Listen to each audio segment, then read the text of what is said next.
Welcome, listener, to Lost and Searching. I'm your host, Seven, and today we're chatting with Jinesh Vohra. Jinesh is the founder and CEO of a tech startup called Sprive and was formerly a director at Goldman Sachs. And he is on a mission to radically change how the mortgage industry works. With his background in finance and an understanding that as an independent body, as tech startup with an independent app that is able to help people reach their financial goals faster, he's able to completely change a market and change people's lives at the same time. And as a tech startup founder, he's been through a lot of ups and downs, as a lot of founders have. A real leadership journey that uncovers, from my perspective, patterns that many of the great business leaders tend to fall into. So join us today as we discuss the patterns that reveal many of the greatest leaders. With all this being said, let's get into it.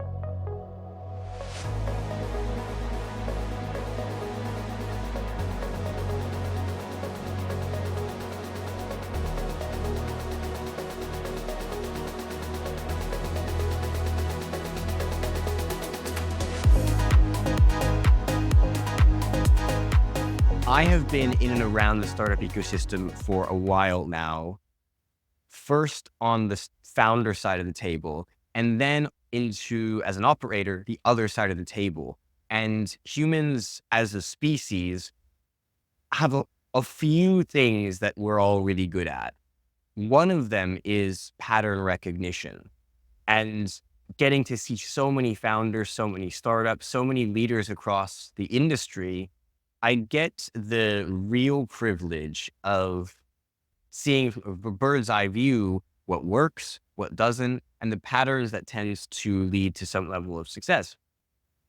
And there's a pattern for people who are really successful, or a few patterns that you have tapped into.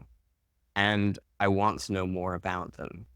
So, Jinesh, get us started by telling us a little bit of your story. What is your story? Yeah, sure. And thanks for the the kind words. I think I grew up, born and raised in the UK in London. My family are originally from India, and kind of a bit of context about my background and my entrepreneurial journey might be useful. My dad came to this country with like literally £5 in his pocket, no one. My grandfather grew up on a rural farm. At like 12 years old, decided to go to Africa and worked in construction. And both my dad and my grandfather were both entrepreneurs, and I saw firsthand how entrepreneurship kind of led to essentially generational wealth and taking things to the next level. And so I've always wanted to be an entrepreneur. But when I was at university, I just didn't know how to start a business. And everyone around me, I studied economics at the University of Warwick, and everyone was going into banking. And so I ended up applying for internship roles in my second year. And I was fortunate enough to get a role at Goldman Sachs. And then once you get into an organization like that, it's pretty intense. You're working around like really, really amazing people, very, very talented, and it's all about the next promotion. And so I remember telling my wife, my girlfriend at the time, probably get an associate and I'll leave and start my own business. And before you know it, 14 years had passed, and I was still at the organization.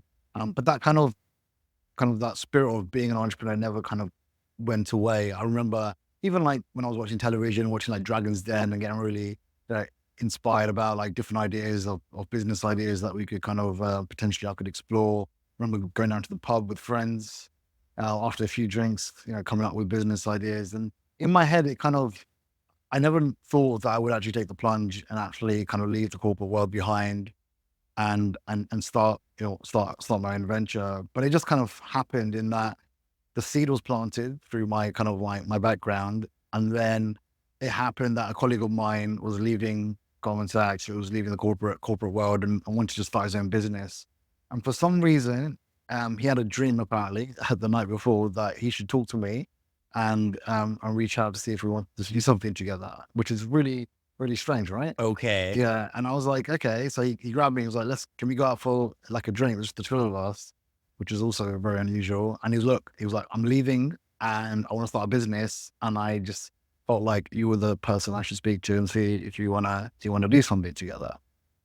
And the first question I asked him is like, so what's the idea? And he goes, I don't really have an idea.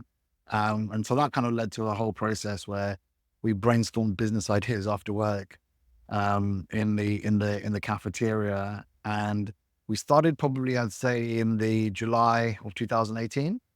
And then we came up with the idea for Sprive, which is now my venture in about November. So it was a quite an intense period where you come up with an idea. And for anyone listening who's ever thought about starting a business and coming up with an idea, you'll come up with these ideas, and initially you'll be really, really excited. But then as you start to quickly peel the onion, you might realize that actually the idea isn't great. And we went through this period where there were 5 ideas that we thought, oh, it might have legs. But as we started to really peel the onion, we realized actually it wasn't something that was kind of worth investing time and energy in. And then in about November, we came up with the idea for Sprive, which obviously can go into what we did. But we got really excited. And as we peeled, everything started to kind of make sense. And so after getting really comfortable with the kind of the idea and the venture, eventually I quit my corporate job and started Sprive, and the rest is history. Okay, so there's a lot to unpack there. Where I really want to start is, how did it feel after 14 years leaving Goldman Sachs? How did it feel having this high paying job that I guess after that many years would have felt relatively comfortable? I don't know if comfortable is the word you use. Actually, you tell me. How did it feel, and how did it feel leaving it? So in my role, I got to a position where I was relatively senior. Like to give you some context, towards the end of my role there, I was like responsible for about a third of the organization from an operational risk standpoint. So I had Of all of Goldman all of Sachs, Goldman Sachs, yeah, global or UK or global, yeah. Christ? I So can't imagine what the salary packet must have been. so so like so Wow. you have a team around you, and I got to a Mhm. stage where I was very, very comfortable, not like financially, but more comfortable in terms of the role, and I didn't feel like it was a challenge anymore. Okay. And I essentially talked for a living, but I felt like I needed something to kind of challenge me. And so when you have time, because you have really good people around you that you can just delegate to, and you've got good relationships, um, and I just felt like I had time to be able to think about these things. And so obviously once I got more and more and I validated the idea, I actually got really excited with the idea and the challenge and the opportunity, that what I was doing in my corporate job just seemed less interesting. And with a corporate job, you know what the upside is. With your own venture, the upside is limitless.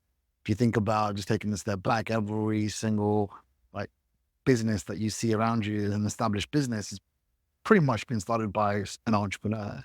And you go to a shopping center, and you see brands everywhere, but all of them, the owners are essentially entrepreneurs, at some point taking the leap, and now they're benefiting from the upside.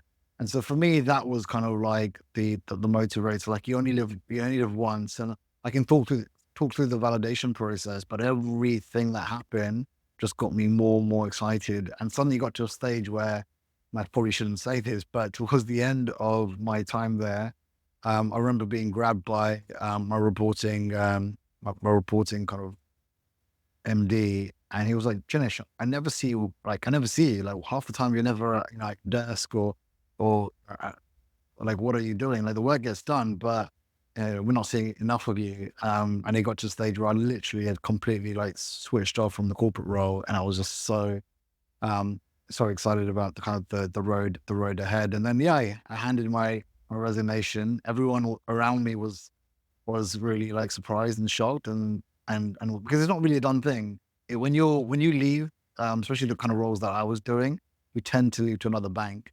So the first question you Oh, get asked is, "Well, what bank are you leaving to?" And you're like, I'm not leaving to go to another bank. I'm starting my own venture." And generally, because I also worked in risk, so generally people in risk tend to be quite risk averse. The thought process of kind of like quitting, which is ultimately a comfortable job, to start from scratch and literally nothing is not appealing for most people.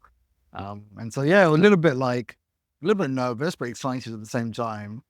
And the reason for that is we had about £240,000 of investment that was kind of committed, and so we had some cash. We had a clear idea because we've been working on validating the idea for about 7 months since we came up with the concept. And so it was like, I've got so much more to do. I can't really do this within my job now. And the tipping point also is, if you start a company, you don't really want to start a company and register the company while you work for an organization like that, because technically they might have control over like what you're building. And so it was just cleaner to just resign and then start. And so when I mentioned it, literally a week later, they allow me to leave and start the business. I've heard some funky stories about people who are really good in finance. Those companies really like that person, really not wanting them to leave and making things difficult. Was it a clean leave? Was it easy to go? But it was, because my business was a consumer business. I started talking about it quite a lot in the office, and the reason was for that was that you never know. Like, you want people to know what you're doing, and what you don't want is just to disappear. And sometimes organizations like that like you just to like disappear. If you're doing something that's a little bit different. And it all depends on the organization, some of the challenges that they're facing, and if they've had high rates of attrition, then sometimes it's nice for like the people that are that are leaving to just disappear, and they're kind of if they're out of sight, out of mind type thing. But people generally at that kind of organization are very, very committed to the cause, it's a very, very intense place. And so, yeah, for me, I kind of mentioned it, and look, I had a really good relationship with everyone, but yeah, they kind of were like, yeah, you could like, typically like you're 3 months, and so you could stay there for 3 months and run your notice period. But they got me out pretty quick. I kind of mentioned, look, I want to start a company, I want to register, I got cash that I need to like bring in, and so I put a lot of pressure on trying to get the kind of the people that I worked for to let me kind of leave sooner rather than later. Okay, yeah. It sounds like you had a relatively easy and clean leave, which is interesting, and I guess that's good. I made a joke earlier about the pay packet, but actually, in a way, it's not a joke. It's you don't get paid as a founder. It takes you ages to make survival money, let alone comfortable money. How did you deal with the change in circumstance? How did you go through it? How did you keep yourself going until the business started to actually make money? Yeah, so one of the things that we did, and it might be useful for the listeners to kind of understand, is I paid off my mortgage, and that is part of the inspiration for my business, because now we're helping other people essentially pay off their mortgages faster. But as a household, mortgage is typically the average person's kind of largest commitment if you're a homeowner, and so not having that commitment to pay every month was a big deal. It just meant that I could go to my wife and say, hey, look, I've got this crazy idea. I want to quit my role, not earn an income. And if we had a mortgage, my wife would have been like, pipe down, I don't care what you want to do. I love that. You're gonna carry on. But because we had paid off that mortgage and we had a very mission where I remember like when we first got married and bought the house, I was like, I want to pay off the mortgage in 5 years. And my wife thought we were crazy. And look, both have kind of, good roles, and we were able to aggressively like get rid of the thing. But I wanted to do that because maybe behind, somewhere in my mind, it was like, maybe then I can take bigger risks and do something entrepreneurial and something like what I ended up doing. So that was kind of foundationally really important, because I do have 2 children, and so if you can't put a roof over your family's head. That's obviously a big issue. But that was kind of like the foundation. And then the other thing is, I was a bit naive. I thought I'd start earning a salary very, very quickly, and in reality, it took a bit longer than I thought. So I remember telling my wife, "Don't worry, in a year I'll be earning earning a salary. It took me 3 years actually. But 3 years. So for three, That's a big hole in your pocket. yeah, so for 3 years, I kept watching my savings just getting depleted and depleted.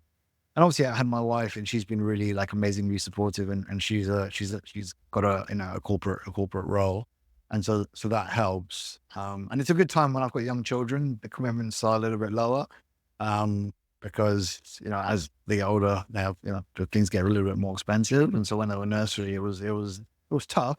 But I had accumulated savings, and I just watched them kind of slowly deplete. It sounds scary when you put it that way. And it's only after that, probably 3 years raising rounds of funding, that it starts to feel worthwhile. How did you know, or did you know it would be worthwhile when you started? Do you think it was all that naivete? No, I think when you're doing something like this, you've got to really be like have a lot of confidence, because it's not about just convincing investors and other people. You've got to truly believe that it's going to be worth the time, the energy, the effort, the risk, the other things that come with entrepreneurship. And obviously there is like you're a little bit like you don't know what you don't know until until you kind of jump into it. I kind of use the analogy, and people use this a lot, but it's literally true. You're on a roller coaster, and once you're on the roller coaster, it's difficult to get off. But also you don't know what the roller coaster is going to be like. And so once you're on it, you got to see it through. And so for me, the validation part was really, really important. So I'll give you an example. So we came up with the idea for Sprive, born out of my own kind of mortgage journey, having gone through it, realizing a lot of different pain points. Banks don't necessarily want to help people pay off their mortgages faster and save interest. There was no one doing anything like us. There were a lot of like auto saving apps that help people like put spare cash towards savings and investments, but no one really focusing on tackling debt and helping people kind of make essentially overpayments around their mortgage. And there's 11 million homeowners. So like the market felt like a huge opportunity. Like in terms of debt, like my vision for Sprive was helping people pay off debt. And when you look at it, 44 million people in the UK have debt. And does anyone want to be paying debt for the rest of their life? And the interest, the amount of interest you pay over a lifetime of for mortgage, for example, can be really, really scary, especially with the interest rates the way they've essentially gone up. So we saw this huge opportunity, market opportunity, and from my time at Goldman Sachs, I knew the mortgage market was the biggest consumer financial market in the UK.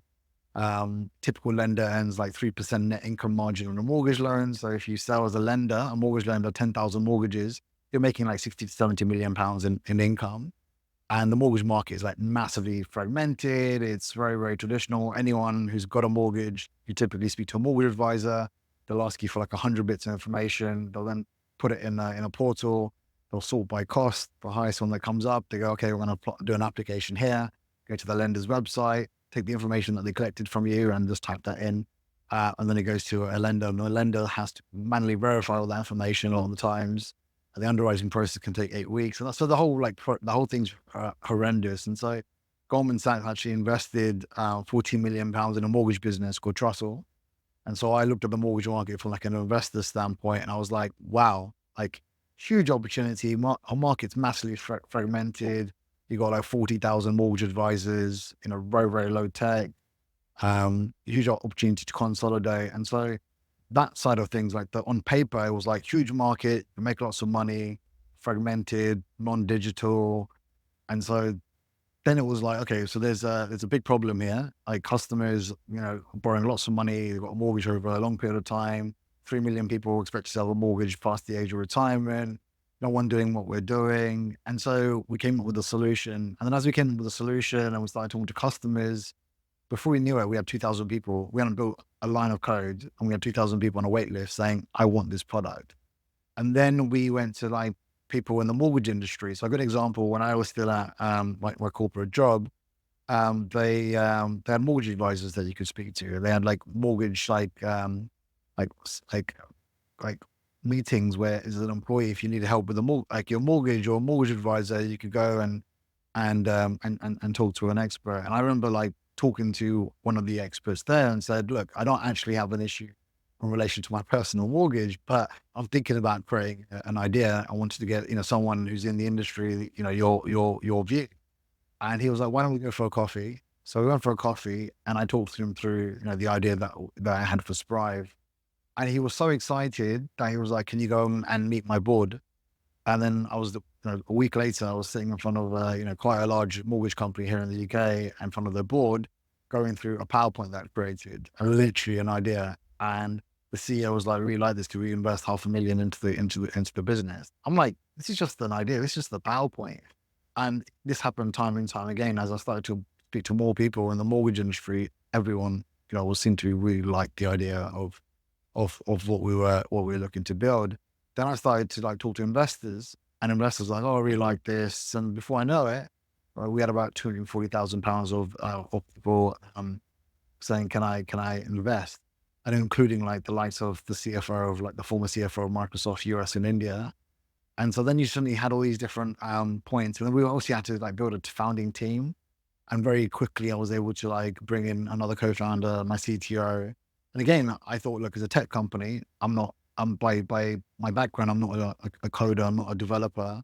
So in the other person who grabbed me, my co-founder that I mentioned before, he's also more of a data science background. So we're like, if we're going to start a tech company, we need someone who can code. So I made a list of like 10 people that I knew in my network that were essentially developers. And the first person on my list was someone I went to university with. And again, another example, went out to dinner and I thought I'm going to have to spend a lot of time trying to convince him to leave his corporate job and work with me to start this venture. And funny enough, he spent the whole dinner trying to convince me why he was the right person to essentially be the CTO for Sprive. And so you can kind of start to see all these points of validation where it's like the market's really exciting. No one's doing what we're doing. The customer's starting to like it. Investors starting to give you money. And so all of that stuff just gave me confidence and was the tipping point. A lot of people in and around you, in and around what you were doing in this industry, liked what you were doing. But you mentioned earlier that some companies are making a lot of money off of all that debt. I'd imagine they don't like when people try to remove that debt faster. You'd be surprised, actually. I have really good Really? relationships with the lenders that we work with. I think when we initially started, we were very much like consumer centric, and we used customers to be able to essentially build the product.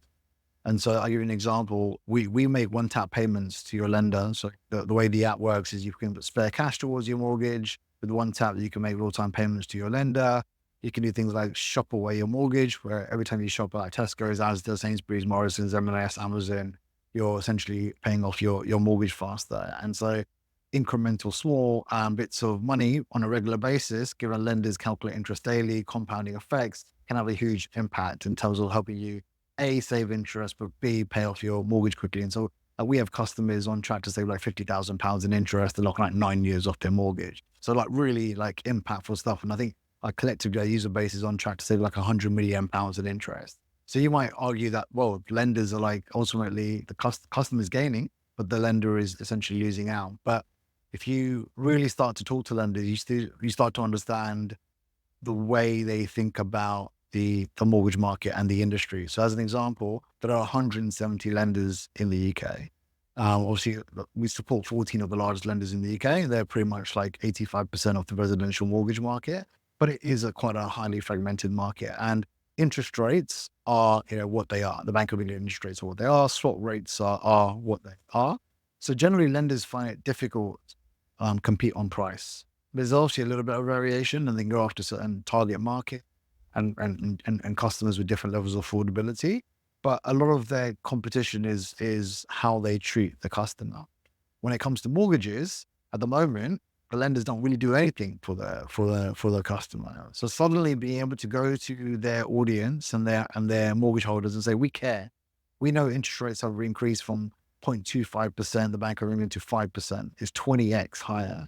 We know that, you're going to have a lot of people are borrowing like for longer, where 25-year mortgages were the normal, now 40-year mortgages.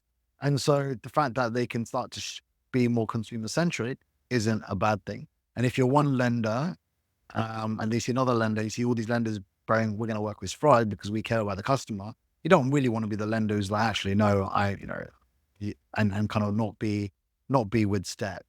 The other thing is the mortgage market is very, very fragmented. So they do have like BDMs, business development managers and relationship managers that are like across the entire country managing the relationships with mortgage advisors. They do recognize that the data they collect from the mortgage advisor isn't digital. It's not electronic. So then that makes the underwriting process more inefficient. They know that with times innovations coming in, and so you want to keep up. And the idea with insurance, for example, if anyone's bought, books on flights, and then at checkout they say, do you want to buy some travel insurance? And there were two taps. You can essentially buy an insurance policy. Mortgages should be very, very similar. Like if you're with a lot of lenders, you can switch from an existing product with that lender to another product. And you can do that in like two taps. And you can do that in the app for like 4 lenders. But if you want to switch from lender A to lender B, that is a real painful process, but it shouldn't be like that. And so the fact that we have a lot of engaged customers, but also when they sign up with the customer's consent, we do get access to data that allows us to then suddenly start to innovate and create these digital journeys. And so like some lenders are like really interested in the journey towards home ownership. And they feel like they only touch the customer every 2, 3, 5 years. We touch the customer every day, every week, every month. And that's very, very unique. And so all these things that they start to see, they go, actually, Sprive is a really like interesting proposition. And as they see the mortgage market moving in that direction, we're quite an interesting player. And so suddenly they start to think a little bit differently. And also, we're not massively eroding their P&L, because most people can't just afford like £20,000 in a single year and to smash that onto their mortgage. And so we are helping people chip away. And obviously, if you do it regularly, it has a compounding effect, but it doesn't completely erode their P&L. And if like what I really want is an ambitious lender to be like, look, Sprive's got hundreds of thousands of customers using their platform, and ultimately we recognize that these are the kind of customers we want. Like 98% of my customers have an excellent credit score, have a really, really good credit score. The risk of default is very, very low. They typically lacks complexity. When there's no complexity, you can start to like digitize. And so a lender could come in and go, actually, I'm going to give Sprive customers exclusive rates that no one else in the industry can get, because we have the data, it's all automated, my underwriting costs are more manual. And suddenly a lender could start grabbing market share and giving these customers better rates because they're Sprive members. And so that's kind of the ecosystem that we're trying to create. What you did there was you figured out what the actual pain points were. I started that question I asked you a minute ago with an assumption that someone wouldn't like it and that they would kind of get in your way of doing it, and actually really understanding your customer, not making assumptions, asking those questions, figuring out what they actually need, cuts through that noise. And it sounds like it's created an opportunity for everyone. So that's a lesson learned, I think. Yeah, initially I didn't know that. Initially, I was very much on the side of the consumer, but I thought it'd be very, very silly and naive to be like, forget the banks and forget the lenders. I've seen competitors who have entered the mortgage space with lots and lots of VC money. I won't mention names. Who went really, really anti-establishment, and they were ultimately, in my mind, didn't do well because they did that. Because if you throw shade on essentially the hand that feeds you, then eventually it will come to bite back. You might get early traction. So I feel like I'm always, if I go into any of the lenders' offices, I'm always like, how can we work together? And if there's things we can do to improve the industry, ultimately the end kind of impact for customers, then we're all for that. And that can only be done if you're working with the lenders rather than against them. Absolutely.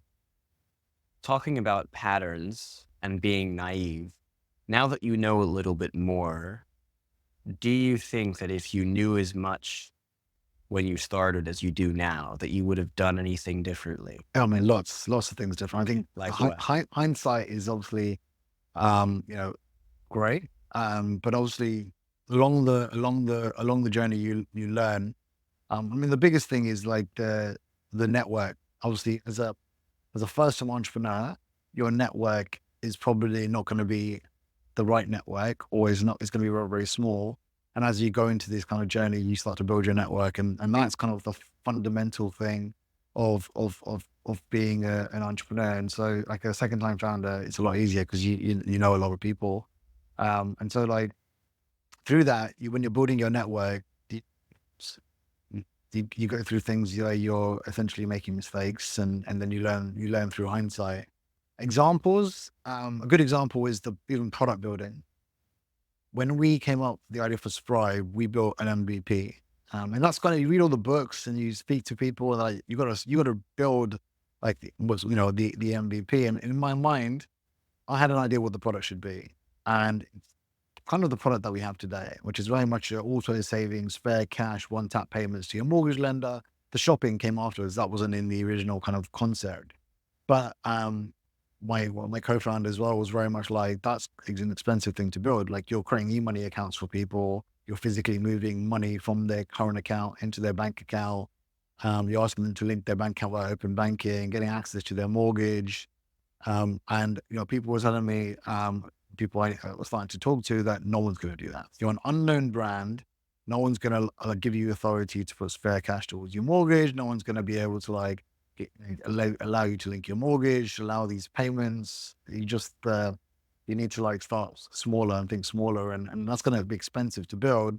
So build something that's a little bit more basic. And every kind of like fiber in my bones kind of said, I don't see customers using this product. But we ended up building a more simpler version of the product that wasn't expensive. But in hindsight, we built the product, and then all my kind of initial assumptions came true. No one wanted that product, and it was like, fine, we built this product. We spent a lot of time, like a good 6 months, building this product that ultimately no one wanted to use. And then we went on and then used the capital that we had to build the product that we ultimately launched with. Now, the good thing is we were very like frugal, and so we didn't spend crazy amounts of money, but we lost a lot of time. And so in hindsight, sometimes that kind of like working out what is the MVP, and sometimes going with your gut can be a good thing. So those things are like that's kind of one thing that kind of jumps to mind. And then look, there's always think that you go in hindsight, that was a bit of a waste of money. Like marketing example, we come up with some marketing strategies on how we're going to grow. And for me, YouTube was a big one. I was watching a lot of YouTube, and everyone around me seemed to be leveraging influencers. And so I thought, wow, influencers would be a really good way for us to grow around YouTube and sponsoring certain kind of influencers. So we spent quite a bit of money on that. And we went for like a more of a big bang approach, and we didn't get very much from it. And in hindsight, we should have started small, tested it, and then kind of seeing if it worked or not. But we kind of went big. And again, I kind of very much learned that test and learn is the way. And I think I was a little bit like when we first launched. So the first week we launched, on the first day, we had about 2,000 people download the app. And the way that happened was we got featured by This Is Money, and it was basically a really nice article all about Sprive, and suddenly it started to rain, and all just like, wow, on the first day, 2,000 people. So then I got a little bit like, where everyone wants this product, so like anything we do is just going to be gold. And then we realized that actually that's not the case, and so like marketing was very new to me.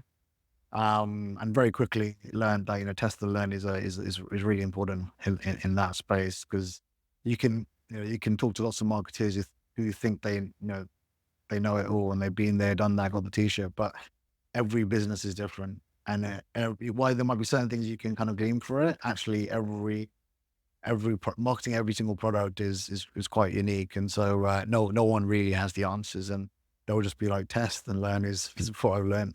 And I can go on and on, but I think as a first time entrepreneur, you'll make mistakes. The key is to just make small mistakes, not mistakes that will end up like killing you.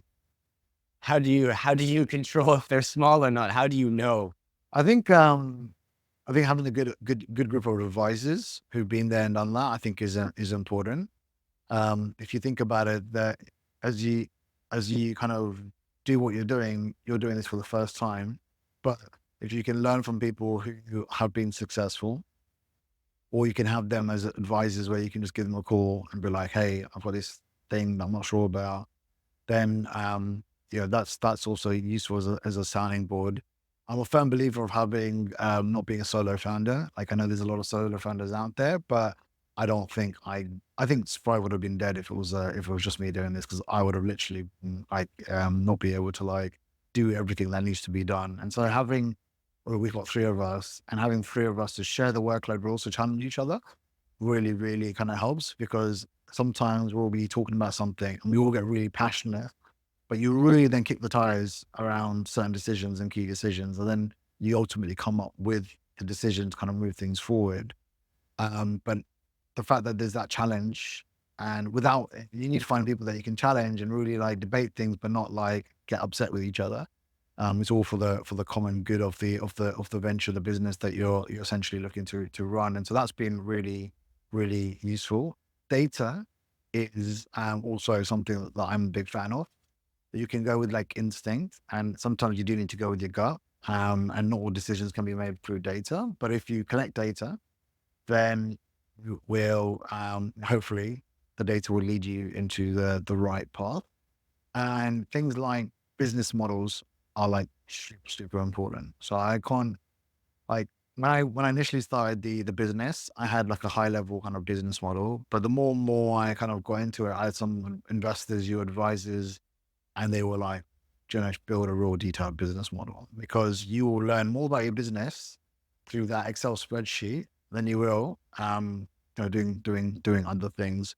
And when I started to go through that process, and you're looking at your top line user numbers, your revenue, how many people are going to stay on the app, and then things like your costs, and you start to break out and you start to kind of understand the construct of the business and what levers are really, really important for you to ultimately become like profitable.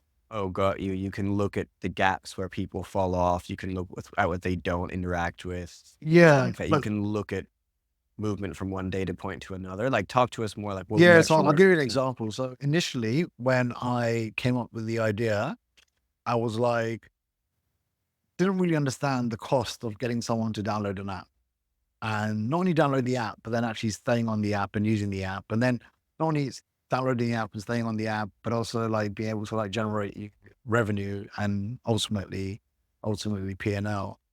And if your cost of acquiring a customer, making these numbers up, are like £100, and then you're going to make only £20 off that customer, you're never going to be a sustainable business. Doesn't matter. You can have a million customers, but if you're never going to make enough money and they cost you more just to acquire the customer, forget the running costs. In paper, you're never going to make money. If you're never going to make money, then what's the point of starting the business? Or you then go, actually, that marketing strategy isn't going to work. So as an example, you might be like, this, like, I'll make it up, paid ads. If I run paid ads, it's going to cost me £100, and therefore paid ads isn't the way I need to acquire my customers. So then you come up with, well, how can if I make £20 off the customer, I need to be able to acquire customers for less than £20, as an example. And I'm using high level kind of examples. So then you go, actually, partnerships. Actually, if I partner with this company, they'll give me customers for free because maybe there's a mutual benefit. And you come up with another way of acquiring customers, and that changes the way you focus all your energy and the way you shape your business.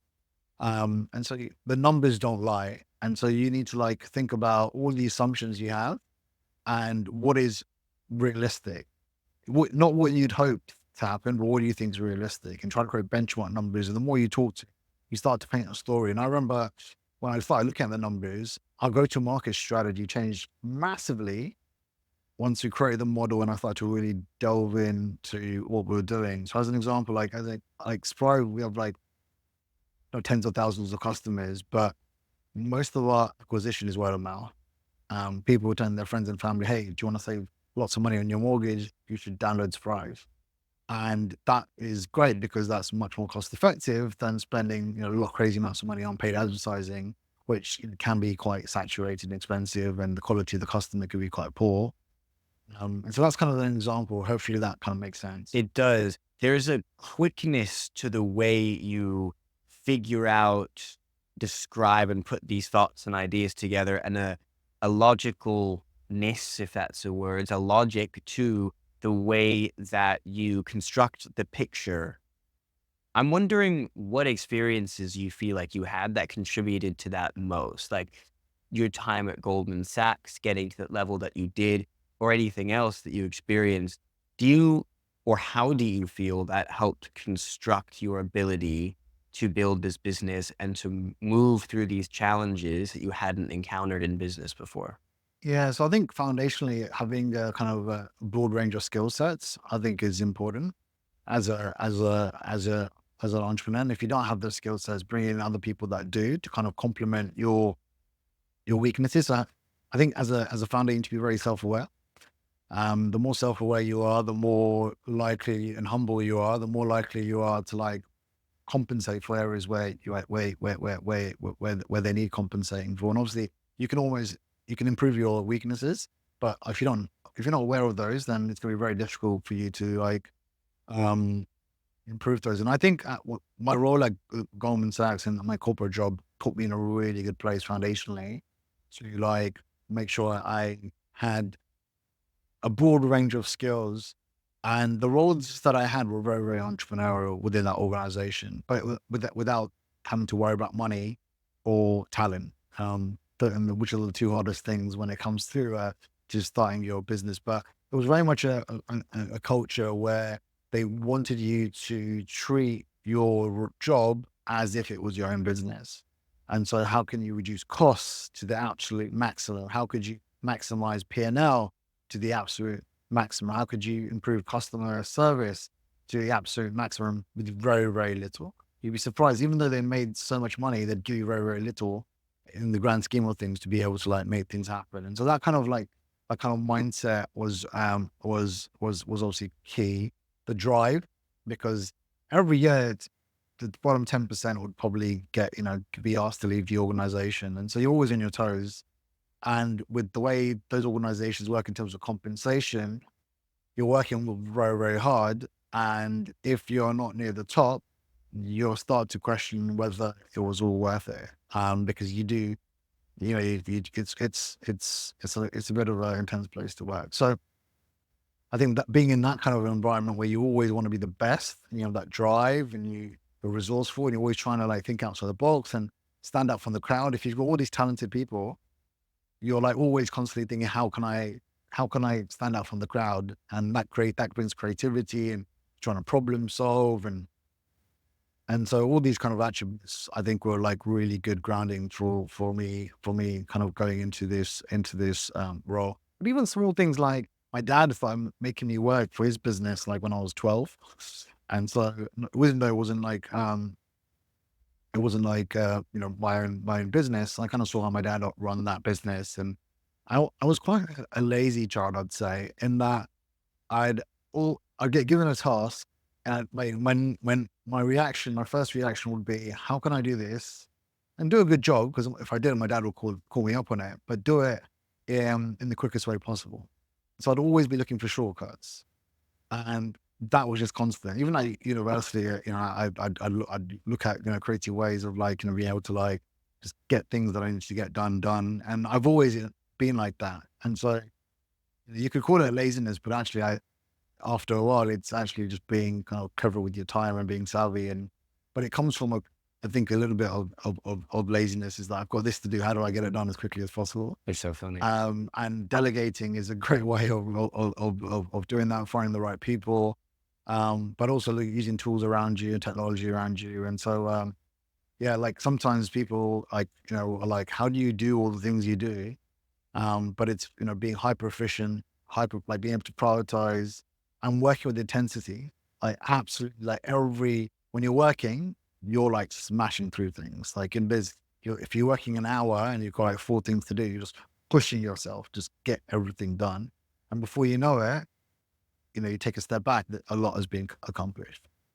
Laziness, talking about patterns, is one of those patterns that I've noticed, because it's quote unquote laziness. Really, it's what's the quickest way to achieve the result that I need? And then if you've also paired that with the mindset you described of What have we learned from this? Sure, cool. What should we do next time instead or differently, if at all?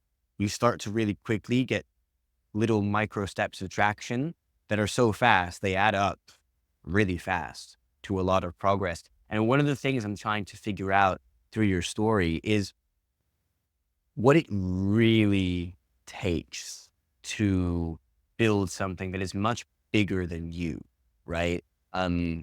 Your story of yourself, your co-founders and getting together, this is now much bigger than the three of you, and you still have a lot further to go, right? So there's a lot more to happen. There's a lot more growth to happen, yet already it's much bigger than you. That requires a lot from you. And it also requires a few things. So one of the first places I want to start within that line of thinking to figure that out more is the process you've gone through so far and some of the major milestones you had to hit to get to where you've gotten. You talked to us a lot about validation, which is a big part of that early process, how you raised that initial 240 through that network effect. What are some of your major milestones since then to date, and how has that played a role in the success you've generated? Yeah. So internally, you set yourself targets, you set the team targets around like, the user numbers and like net revenues and retention, all the metrics like that you think are really important to the business, and you try to communicate that and make sure everyone is kind of aligned. But at the same time, in terms of like milestones, I think it's with my kind of business, given it's you have to raise capital to be able to like continue until we get to profitability, and we're hopefully not too far, touch wood, to be able to get to that kind of stage. It's it's okay, you've launched, and then it's like okay, we want we launched and we had a very successful launch, so then we raised capital. So the focus was okay, we've now proven that with a spreadsheet and £240,000 that we built a product that people want to use. And so then we went out to investors and mostly like angels in the UK, and we were literally looking to raise like 1.2 million. We ended up being oversubscribed and raised about 1.45 million in the end. And we were getting more people trying to give us cash, and we had to just kind of turn them down and say, no, it's enough. Because you start to dilute at Because that you point, start to right? dilute and you don't want to give away too much. Um, and once we had that cash, it was like, hey, what do we want to do with that cash? And obviously the idea was revenue. We were pre-revenue. Customers liked the product, but it wasn't making us any money. And so how do we turn it into a business that generates revenue? And that was like the core focus. But then things happen with entrepreneurship. Nothing goes to plan. So we launched, and then suddenly interest rates started to like skyrocket. So they went from 0.25% to 5%. I mentioned it earlier. And suddenly we started getting feedback from customers saying, I don't have spare cash. I just can't afford to even put, a few pounds a day equivalent towards my mortgage. I'm going to have to like close my account. And we started seeing a trend. And very quickly, I realized that we got to do something about it. And so obviously in my back on mind, you've all these kind of goals around revenue, etc. But the baseline, you've got to like satisfy your user base, and you want to create a product that's mass market, because if it's mass market, as you scale, you really start to like have compounding effects in terms of like being able to bring in income. And so we then came up with this concept called Shop with Sprive. And because every time you do your shopping, you're paying off your mortgage faster. So we had the idea. We just talked to customers about it, and they were like, "Yeah, that sounds amazing. Like I could do my shopping and I can like pay off my mortgage." And then I was like, "Well, how do we build this?" I have no idea. It's not an expertise that I have. It's not a network that I have. And so then I spent a lot of time actually solving that problem. And it took me a year to convince, brands like Amazon and Tesco's to like work with us. And ultimately, I knew the grocers were really, really important, because that's where most people do a big majority of their shopping every week. You've got to like, you got to eat. Typical family will easily do like £100 weekly shop. And so we ended up getting seven. Now, fast forward, we've got now 7 national grocers on the app, and you can shop with them and pay off your mortgage more quickly. But so milestones are like all great, but then actually things just happen that ultimately create curveballs, and you end up like solving that problem. And we have certain things that you want to focus on, like user growth was important for us. So we brought in someone to run our marketing, and we were able to find someone really, really strong in that regard. And so could help me with that kind of metric. And so like I find like you can set all the targets you want, but it's curveballs do appear, challenges do appear. But the key is to get enough traction so that you can, if you're a company that needs kind of VC money, that you're hitting the milestone for investors, so that they will essentially give you more capital and things like that. Is the basic kind of, if it's an app, like for myself, it's user growth, it's revenue growth, it's retention, it's customer scores, that kind of stuff. Your strategy in terms of how you're going to take things to the next level. Timing sounds like a really important part of this story. If you had raised after or during this interest rate hike, do you think you would have been as attractive to investors?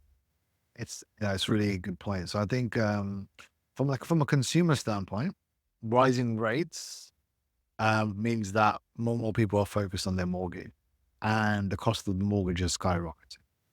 So just by putting spare cash and like doing your shopping, as an example, has a much more bigger impact than when interest rates were low. So from a consumer standpoint, I remember when I was even raising, when interest rates were very, very low, um, certain people would be like, well, interest rates are so low, why would you like put money towards your mortgage? You can like, invest it, etc.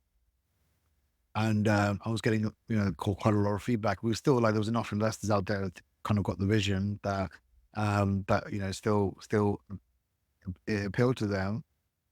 So from a consumer's perspective, the market couldn't be any better for us. Like we've had 2 years of like the national press talking about how mortgages is making homeowners, life a little bit of a misery, and adding extra anxiety and pressure and all of that stuff. So as a consumer, I could see there's millions of people who'd benefit from using Sprive. And the only issue is they've not heard of Sprive because we've spent very little on marketing.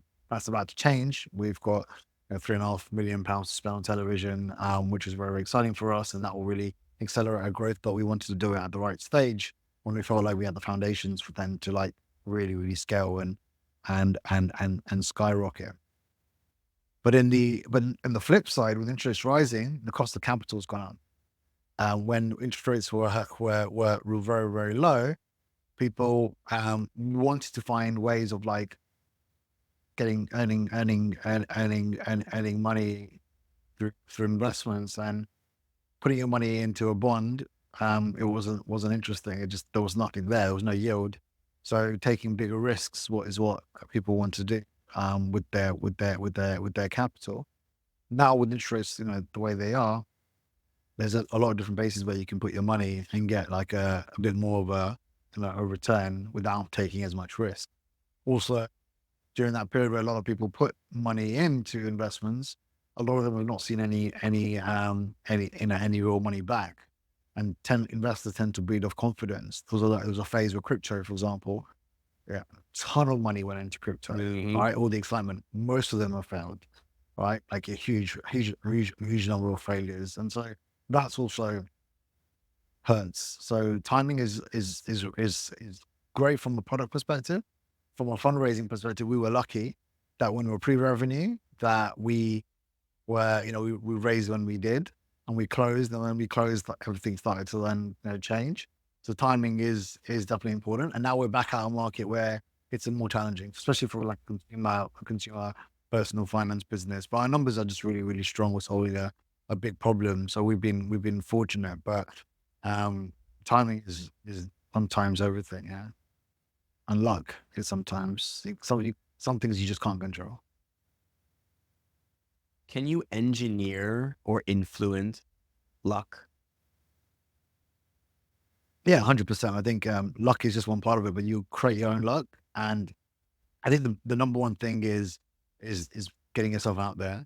Like the more you network, the more people you meet, the more you can connect dots, and opportunities arise. If you're someone who's an introvert who doesn't like talking to people or getting themselves out there, then you're probably not going to be a successful entrepreneur, because you, the number of times you've met someone and then they go, I know someone, and then I'm going to give you an example. So I met someone in the mortgage industry, and when I was still in my corporate job and I was trying to validate this idea, he was one of the first people that I met, and he loved it.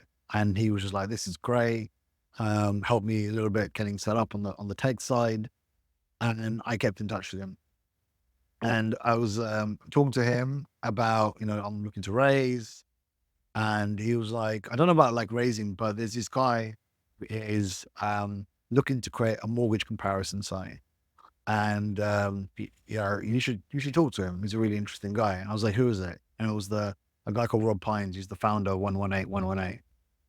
If you don't know 118, they were a huge brand, especially in the 90s. They used to fake, they do all the TV advertising for the movies, and these famous two runners as their kind of the corporate brand. Anyway, they did really, really well at the time. And I started talking to him about what we were doing, and the whole conversation was around whether Sprive and his business could partner.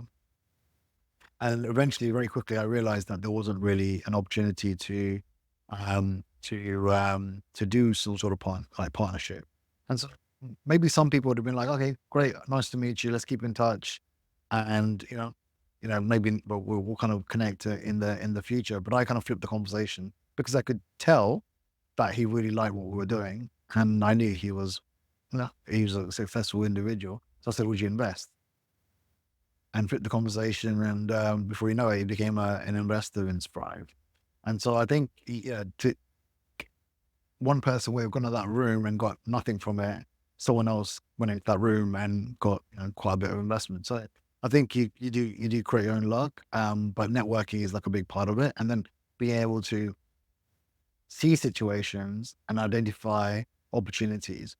Another good example is my co-founder. So he is, and hopefully you won't mind me saying this, but his great grandfather was the king of Hyderabad. The king of Hyderabad, yeah. which is a big state in India. What does it mean? Yeah. Okay. So the reason why I bring that up, in the 1940s, his great grandfather was the richest man in the world. He was on like Time magazine front cover. What are the chances? And his family are all entrepreneurs. He's the only person who ever worked for a corporate, and that's probably part of the reason why he wanted to kind of leave to start his own his own business. But I took the time to really get to know him and understand that about him, and I was probably one of the only people in a team that we were working together that knew about his family history and his background. And so I knew he was very well connected.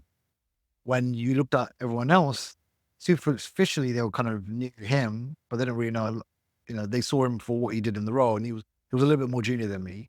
So they kind of saw him, and I was like, okay, he's a junior VP, but didn't really see him as an entity in terms of not only is he really good at his job, but also he's really well connected. And when you start to understand that, you start to understand opportunities because you know more about the individual than just what's on the surface. And so, I think networking is really, really important. I think understanding the people in your network and the value they bring is really, really important. Because Saad, for example, with the co-founder I'm mentioning, he's the one who introduced us to the CFO of Microsoft US and India. Like, there's no way I would have ever been able to find someone like that. And when we initially were raising, him being an investor was really, really helpful in bringing other investors in. When you go to people and you're like, the CFO of Microsoft US and India is going to invest, they're like, well, if he's going to invest, I want to invest too. And you create that FOMO. So our point is that networking is really important, but also understanding the value of your network and understanding how you can then connect them together is also really important. The last thing I'd say is helping people. If you help people, then when the time comes when you need help, they're more likely to help you. If you're someone who just takes from your network but never gives back, then eventually you'll find that the juice that you have from that network will quickly dry up because people will see that you're just kind of it's just the one directional relationship. Do you have any quick examples of what that help might look like? Things you did for others that came back in ways you never could have imagined? Yeah, I mean, it happens all the time. Like, for example, we're doing this podcast, right? Yeah. And I'm here and helping you, but you've helped me in the past with things like doing intros to investors, and I was on the Color and Tech Accelerator program, and and then I've taken time sometimes to help future kind of cohorts, etc. And so there's always that kind of that back and forth, and I'm a firm believer of there was a time where I was right at the beginning of my entrepreneurial journey, and there was a lot of things that I didn't know, and people took the time to help me. So I remember there's a guy called Nish, who's the founder of Secret Sales, and him and his brother. And initially, he was the only entrepreneur that I really knew, and this was before I'd left to start Sprive, and I wanted to get his views on whether it was worth the risk and what the challenges are and what was it like being an entrepreneur. And he spent a lot of time with me. He didn't have to, but that kind of really helped me in the very early days. And so I recognize that there are people who are a lot earlier in their journey. And so typically, if someone comes to me, and I'm going to be careful, but generally when people come to me, if they say, "Look, Jinesh, I could really do with your help. I'm starting a business, have this idea. What do you think?" Or, then I will try to help. And I know it takes a bit of my time, but I feel like karma is really important. And, and these people like sometimes will be like, "Oh, actually, you help me now," and they'll go out of their way to be like, "So how can I help you?" And then suddenly you go, "Actually, you know that person. I really don't know them. Can you help me do an intro?" And they're much more willing to help you. It's like paying it forward in all these little ways that add up, and not just paying it forward, but also learning in all these little ways that add up. Like a lot of your story is little things that add up that you never could have anticipated would have led to the things they even talking about risk within your business, helping mitigate risk, understanding other people's risk appetites. Well, you worked in risk for ages. You never would have been able to tell that that added up to the result you were eventually able to use that to generate, which is so interesting. But all of this story gives me a reflection, which is that this must have been really demanding on you, right? First, the almost decade and a half career in finance, which must have been super demanding. And then it's been what, 5, 6-ish years building the startup. 5 years, yeah, since I And left. Yeah. and the startup is also super demanding in some slightly different way, physically demanding, emotionally, mentally demanding, right? Yeah. Talk to me about that. What was that journey like? What did you experience? How did you deal with those demands? Yeah, I mean, I think And do you still? Yeah, I mean, I think the mental side of things people don't tend to talk about that much, but it is demanding. I think first of all, you've got to have real self drive in if you're an entrepreneur, and so that motivation, like you wake up in the morning, there's no one saying you've got to do X, Y, and Z. You create the work, you create the strategy. It's on you to make every day count, every week count, so that you have those kind of compounding effects. And like when things are going well, it's like it's the best feeling, because when you have your wins, it's like you feel so great, and you can share the success, the team shares the success, and it's validation. That risk, it looks like it's paying off. When you get setbacks, you can feel really like rubbish. You can feel like, oh, what am I doing? I'm mad. Had such an easy life before. Like, why do I have to go be a hero? I could have just sat there, had a good job, and the weekends I don't have to worry, because and I don't know if every entrepreneur is like this, but I'm obsessive. So when I have a mission in mind, a goal in mind, I can't really think about anything else. And so I'm probably one of the most boring people to like talk to, because all I talk about is bribe. So like it's the only like I don't know anything that's happening in the world. It's just literally everything's about Sprive, and my wife is very, very patient with me. But I think yeah, it kind of all consumes you a little bit. And I've got two young kids, and so like trying to balance family life with the demands of work can be challenging. Having like a support network is great, but it can be hard to find, because your team. if there are challenges or things you're worried about, there's only so much you can share with your team. Like you can like overshare. What you don't want is everyone, or your whole team, to be sure as stressed as you are. If you are stressed and you're going through kind of curveballs and challenges, and then your family don't really want to have that stress as well because they're already feeling the stress to a certain degree because things aren't as comfortable as they used to be because bringing in the same level of income, they have to to make sacrifices, but all holidays and all that stuff kind of goes out of the window. And so that you want to add stress to where it is obviously a little bit more stressful situation. And your friends, again, they don't want to hang around people or who's someone who's just like loading on them as well. And so it can be a little bit of a lonely place. You got to find a way of just being like mentally resilient. Other founders are good because they are typically going through like similar things. And so sometimes sharing, if you can find a good founder who can both unload onto each other, that's not the worst thing possible. But I like pressure, and I've been very very used to like a high pressure environment in my corporate role.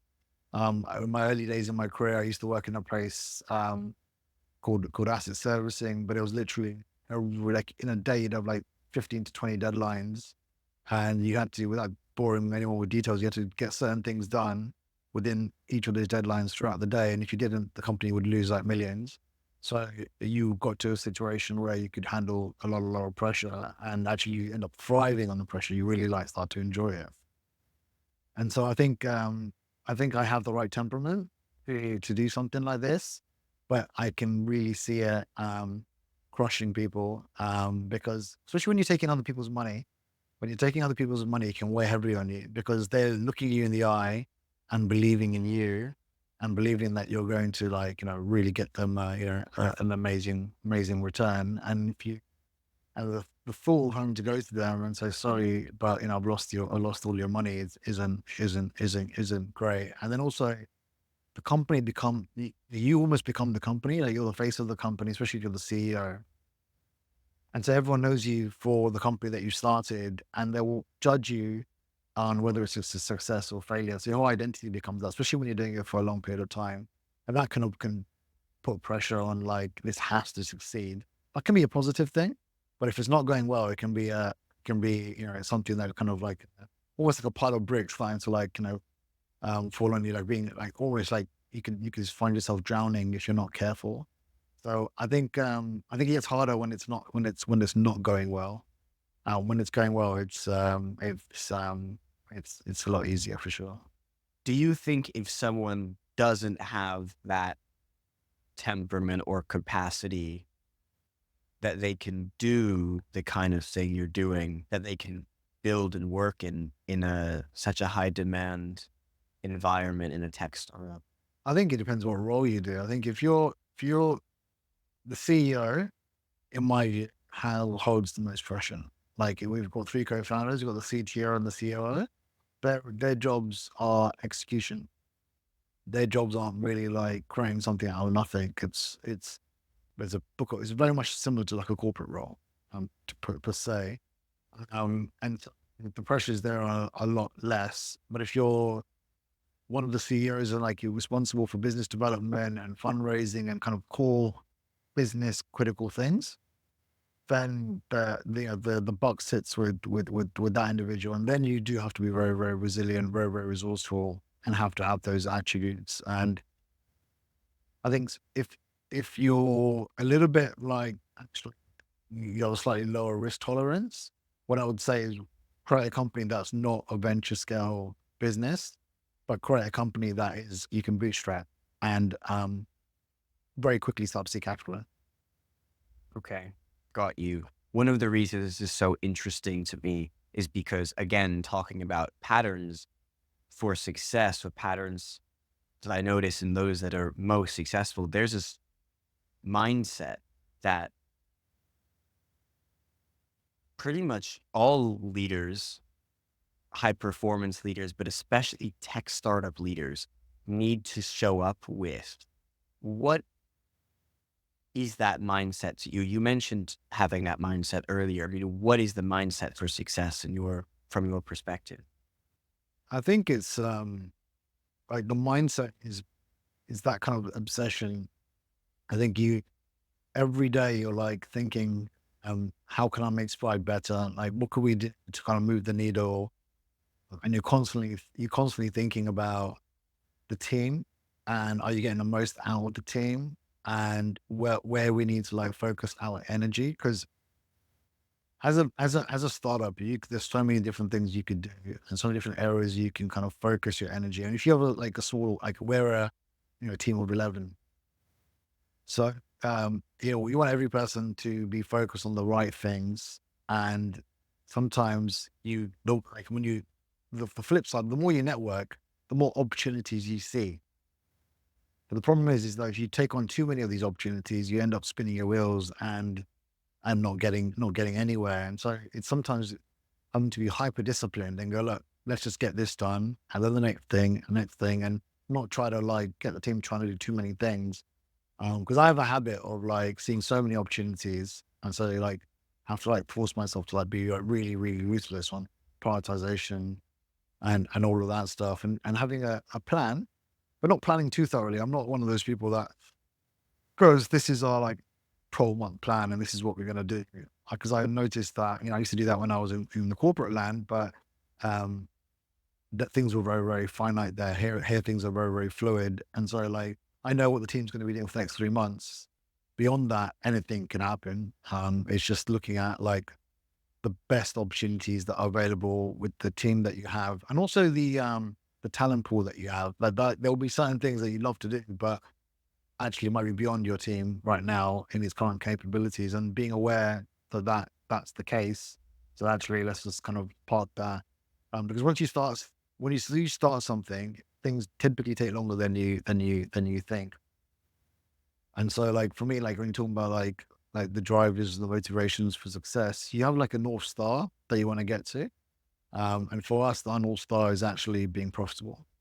And the reason being profitable is so important, I'm like absolutely obsessed with it, is because I don't want to raise again if I out of necessity. I don't mind like raising because I want to do something and take the business to the next level because I'm quite I'm very ambitious. But in terms of having to raise, because if you don't, then everything you've done is kind of in the bin, is not something that I really ever wanna face. And so all lines point to that. Like we're looking at like, every single cost, and how do we make sure we recover that cost as quickly as possible. And so we're doing a lot of things, and everything we do is pointing towards that goal.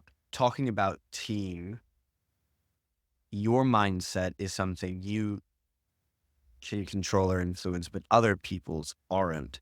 And especially with your co-founders, that's a really key relationship. Those mindsets, perspectives, skills, the energy towards that goal all need to be so aligned. Co-founder challenges are one of the biggest reasons that startups fail. How have you managed, built, and nurtured those relationships? Talk to us about how important they've been for you, and anything that you use to notice and to figure out if they were the right ones to start with.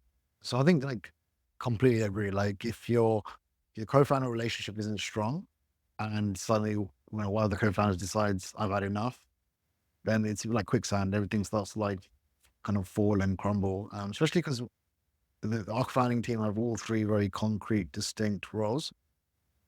So you've got myself, business development, fundraising, strategy, all the kind of the business development side of things. The way I kind of see it is if you think about, if we're a bank, you got grow the bank and run the bank. I'm very much kind of on the grow the bank territory. The run your bank is the other two co-founders, and you got the CTO and the co in the development. And suddenly, if the apps that didn't work and everything was going wrong, then that would be obviously a significant issue for for us as an organization. So you need to do someone really strong there. And my CTO has over 20 years experience as a data engineer, so really really strong. I have that peace of mind. that he's on it, and we've got a team. He's hired some really talented. We've got 6 full-time developers, really talented. He's hired them. He manages them, and our attrition is like very, very low. Like these developers have been with us for a long time, and so that's really, really solid. But I can just rely on him to like run that. Very rarely do I go up now to like the daily stand-ups and be like, "What's going on?" I don't need to be. He just takes care of itself. On the engineering side, I'm very much like, when's this going to get delivered? And we have deadlines, and I'm just like, are we on track? Are we on track? And that's essentially the the kind of the level of my involvement. And then my COO, he has more like the data running of the business in terms of customers, customer support, and just making sure the operations, the regulatory reporting, all of that stuff, kind of essentially happens. But also he does a lot of the product stuff. So like designing the product and changing features and all of that good stuff. And he does a really good job. And I work more with him because I'm always making sure that everything we do, I'm happy with. I'm reviewing it because it's not code. I can't review code, but I can be like, this screen looks great, or this doesn't look right. And so me and him are like working much more closely together. But all three of us are strong at what we do. So, I was at Goldman Sachs a long time. My other co-founder is ex-Goldman Sachs. My CTO is ex-Morgan Stanley Macquarie. So we all have like a good level of experience. So foundationally, that's good. Then one of the things I did very early on is I not only did we quit our jobs, but we also put in our own bit of cash. So we all put in like £20,000 into the business in addition to their £240,000. So we bought a bit of capital. Obviously, we're putting in our time.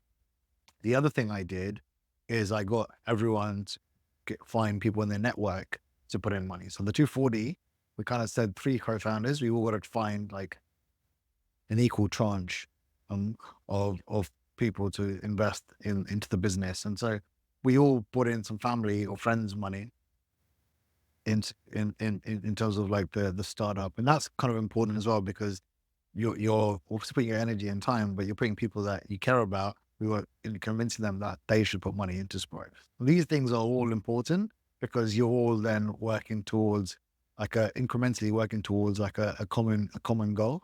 And so you bind them, they've got equity, they put their own cash, they put in their own time and energy, they put sacrifices, they've got people around you who they've convinced to put money into it. And psychologically, psychologically, it creates such an enormous commitment. Yeah. And I did that very much intentionally at the beginning to like bind everyone into like, there is no leaving this. We're in it to the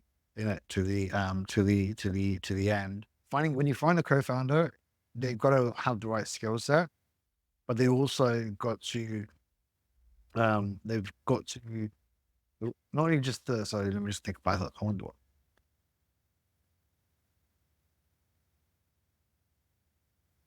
what I want to say. Yeah, the co-founders, the skill set, but oh yeah, okay, I know.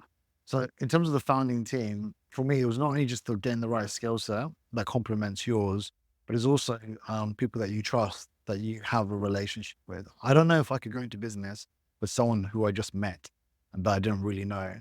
So I knew my COO, Saad, because we were at Goldman Sachs together. And then I knew my CTO from our time at university together. So we've known each other since, we were like 18. So that helps. So that they're not going to let you down, because it does get hard. And if you know someone and have that kind of real relationship, it's a lot harder for you to then walk away and let them down, because that if you walk away, it's you're going to feel really, really bad.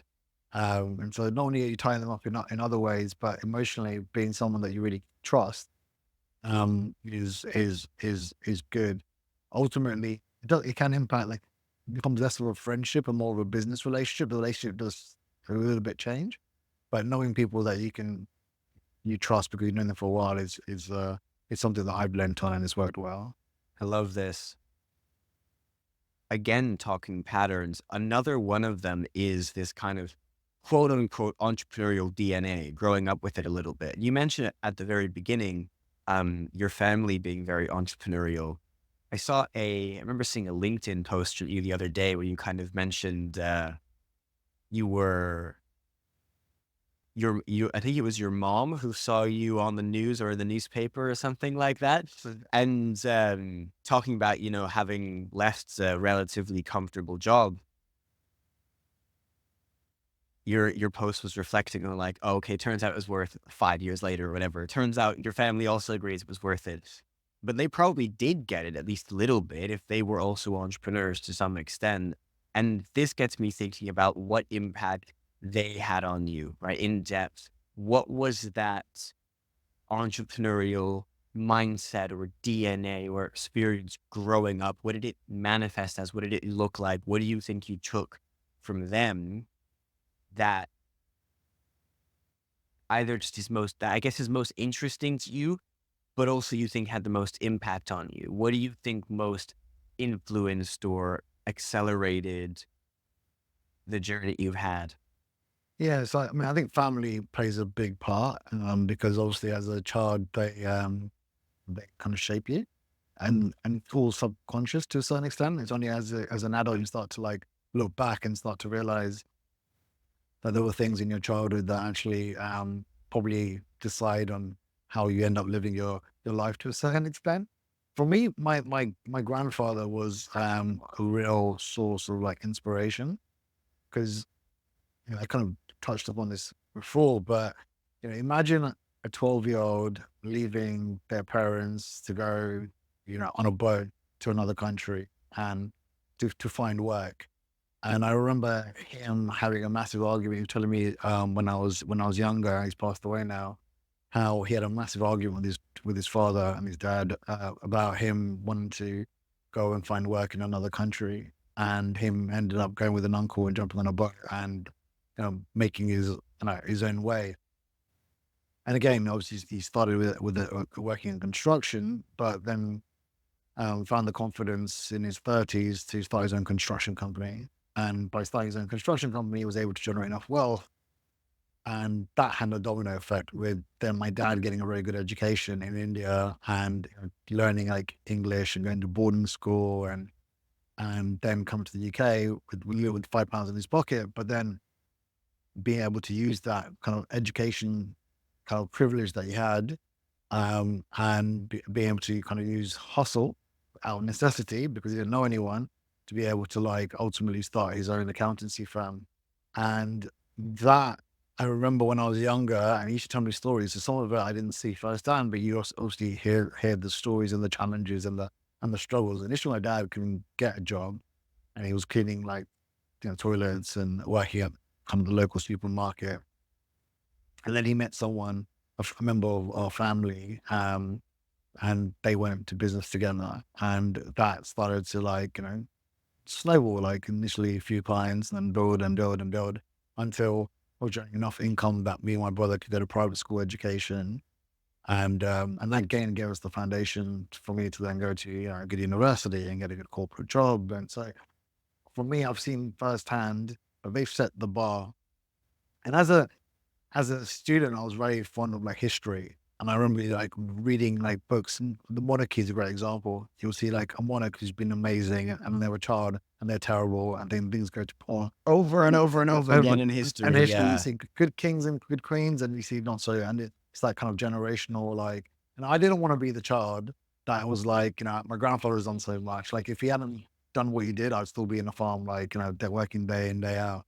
And my life would have been very different. And likewise, if my dad hadn't done what I did and hadn't given me the education, I would definitely wouldn't be sitting here. So I've seen that they're amazing role models, and I've got children, and that was a real change for me. Like me having children was part of the reason why I took the plunge, because it makes you think. I want to leave a legacy. I want to take things to the next level. I want my children to be like my dad. You know, he took that risk and continue that story, and kind of like essentially let them see that anything is possible if you dream and you think big enough. And what good am I? All those risks and all that kind of opportunity that my parents have given me and my grandfather's given me, if I can't then take things to the next level. And so that's been a huge motivation for me. It's I'm not doing this for the money. I'm doing this to leave a legacy and being like, look, I'm not the dud, I'm generation. I'm taking things to the next level.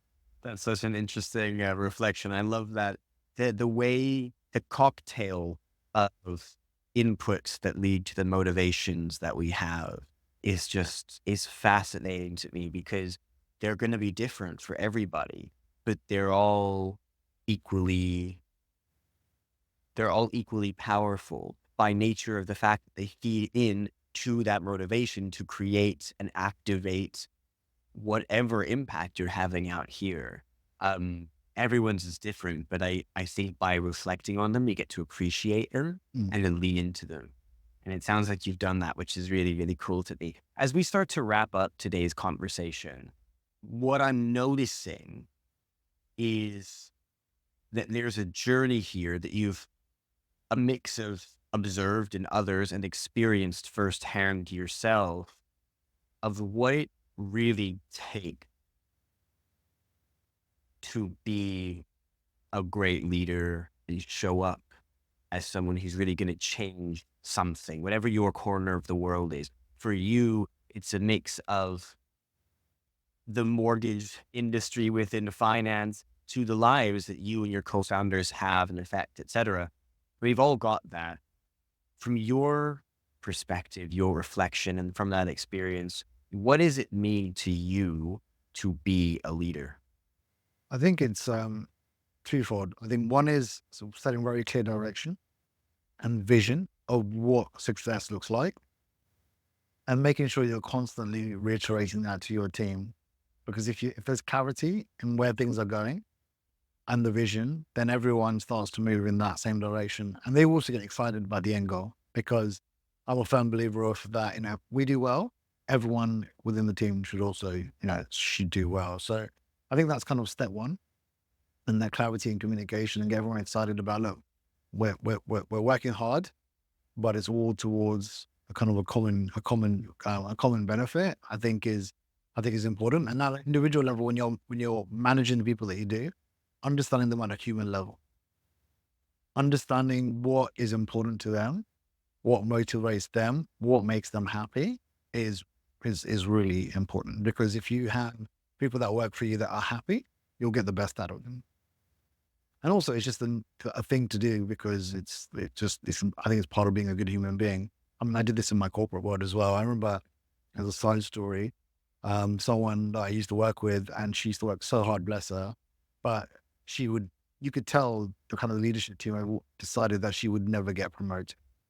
Oh, interesting. And It's just, it's just without getting into it, there was just reasons where, like, okay. they'd made a decision, but they hadn't ever Interesting. communicated to the individual Mm. that, because she was a really, really hard worker. But, as you progress, there's other things that you need. And sometimes perception becomes reality. Like, once some people think something of you, and they think you've hit your glass ceiling, you've hit your glass ceiling. But sometimes it's really sad. Like, you're seeing someone who's is physically making them upset because they're trying so hard. But if someone tells you this is it for you, this is as far as you're going to get, it can be really, really, like, sad to watch as a leader. And so what I shouldn't have done, but I kind of took her to the side one day, and I was like, look, this is completely informal, but in reality, like, I just don't see, it doesn't matter what you do, I don't think it'll make a difference. And she was so appreciative, and she did, like, find another role, and now she's really happy. And I remember even when she left, she wrote me a really nice card saying, thank you, and was really appreciative of it. And that's just an example where, with every individual that you work for, you just got to, like, if working for you is not the best thing for them, then that's okay too. If they go on to do bigger and better things, that's not ultimately it's got to be right for them. And so I'm a firm believer of, like, if you understand what's important to them, you can do what you can within your own control to, like, help them be the best versions of themselves. And so I feel that for me, that's like the core of leadership, is internally, at least, is making sure, clear direction, and that you're looking after your people. Externally, it's about being a voice and being out there and trying to shape the world that you see in the future. So the mortgage industry is what it is today, but it won't be like this. Like I speak to a lot of people who are like what I'd call more traditionalists, and they think things will never change. And I just find that like a little bit naive. I think technology will change and their world will change, whether they like it or not. And I think it sometimes takes an outsider to come into an industry to completely like change or revolutionize it. And you'll see some of the traditionalists might create obstacles to try to like maybe slow down progression, but progression is progression. And with technology, there's so much opportunity. The challenges is coming up with the right strategy to be able to like break down those barriers. And again, I'm very much like, I'm not like traditionalists versus disruptors and we're like against each other. I've tried quite a few times to like work with more traditional players, and some will be very open to it, but majority won't be. But all I can do is as a leader is paint the vision that I see, keep communicating that vision, and then over time making that vision a reality. And I find that the more success you get, the more people then start to go, actually, I can see this kind of the wind kind of changing, and suddenly people come more running towards you. But I do a lot of like talking at events, and especially I've focused more of my energy on building kind of a network within the fintech kind of ecosystem. I did try on the mortgage space, but I feel like I'm a bit too different in terms of what we're doing to really kind of like become a leader in that space just yet. But I think once we have the 2-3% of the mortgage market on our platform, I think that will change. A little bit of financial history shows us just how much finance has changed in a relatively short period. And so, of course, it makes total sense that it will change again, probably relatively soon or relatively quickly. But you need to have that understanding to shape that perception. And like you say, perception creates reality. So we almost have a duty to create, to influence and shape that perspective as much as possible so we can use it to create the reality that we want. Really be the owner, the driver of the ship that is our lives, and influence it to change, to become the world we want to see more of. And you've really stepped into that, which is a really nice reflection for me, a really inspiring reflection for me. But I also think creates a lesson for all of us to take away about being in the driver's seat that is your life and choosing the perception that will most serve the world you really want to see more of. So this has been really enjoyable to take away. There's a closing question I like to ask everyone on the show. The show is called Lost in Searching. And so I would love to know, are there any answers in life that you are still searching for? Answers in life. I think I'd say success is probably the number one thing that comes to mind. I feel like I won't be happy until I've created, and obviously I like to think it's going to be with Sprive, something that is transformational, something where I can say I've left a legacy. I think I'd be like, if this didn't work out, I'd be feeling like something's missing. I'd be like, I've spent 5 years of my life or 6 or whatever the time is, and be like, all right, that time I learned a lot, but I didn't succeed, and therefore I need to go again and build something, because I want life and I don't want it to be boring and normal. I'd rather go out swinging and be like, I lived a really exciting life. My life is really interesting. Like the entrepreneurship, it's not boring. I'll tell you that for sure. Like every day I wake up and I'm doing a job, but doesn't feel like work. It just feels like, it feels fun. And that is obviously fantastic. But success is ultimately the kind of what drives me. But we say lost in searching because I haven't yet realized, that that kind of dream of success is only one. And sometimes you might be always chasing it. But in my head, I have like, clear kind of things of what success looks like to me. As an example, when I was at university and I was an 18-year-old thinking about my life, I kind of set myself 3 goals because I realized that, look, I'm not the most talented person in the world, but they were like, by the time I'm 30, I'm going to set myself 3 goals. And those 3 goals, I was like, if I accomplish those, then in my life, I would say I did okay. And then I accomplished those. I was like earning a certain amount of income before I'm 30, traveling the world and falling in love. And I'm fortunate enough, I've traveled to over 40 countries in the world, and I hit those income thresholds. And I met my wife, who I love very much. So I hit those, and then I was like, what's next? And obviously this is my next phase. And until we do, we transform the mortgage industry, I won't be satisfied. And then knowing me, I probably will then do something else. Like I just have this kind of, I always have to do something, and so but I think if I don't have one success like this, I'll be a little bit lost. Talking again about patterns, that's another one of them. You keep going, keep doing new things. You've got the bug, and you brought us along some of that journey with you. So thank you very much for that. That really is what it is. It's an evolving journey of discovery. The successes, the milestones, they're just that. And then what happens the day after the milestone?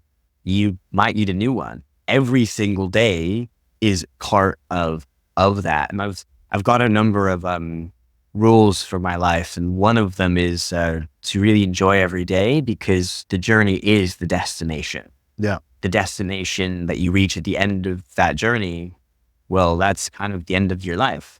If you don't keep moving, if something isn't flowing, you're stagnating, and stagnation is death. So to be able to live a life where every day is the journey, you're really going on the journey, you've already arrived at the best that the now can be. And it sounds like you're really loving that. So thank you for sharing a little piece of that with us. Yeah, and I think that what I would say is like, that's so important to me. Like, I don't want to look back on my life when I'm like towards the end and be like, I played it safe, and live with the regrets. For me, it's like, I want to try to be the best that I can be. And and everyone, like a lot of people do this, and there's nothing against it, but the idea of playing it safe and doing that kind of 9-to-5 type job and earning a salary, and then go around the edges, kind of living your life, for me is not what I want. And I feel like if I hadn't taken the risk, then that path is always there, and it's just not appealing and not exciting. So I just don't want to live life with regrets, and I am a firm believer you only live once. So roll the dice, live an interesting life, and at the end, at least if you don't make it, at least you tried. I love it so much. Jinesh, thank you so much for joining us and coming on the show. It means a lot to me. Talking about paying it forward, coming on the show in its early days really does mean a lot. So thank you so much. It's been great to chat. Yeah, no, thanks for having me.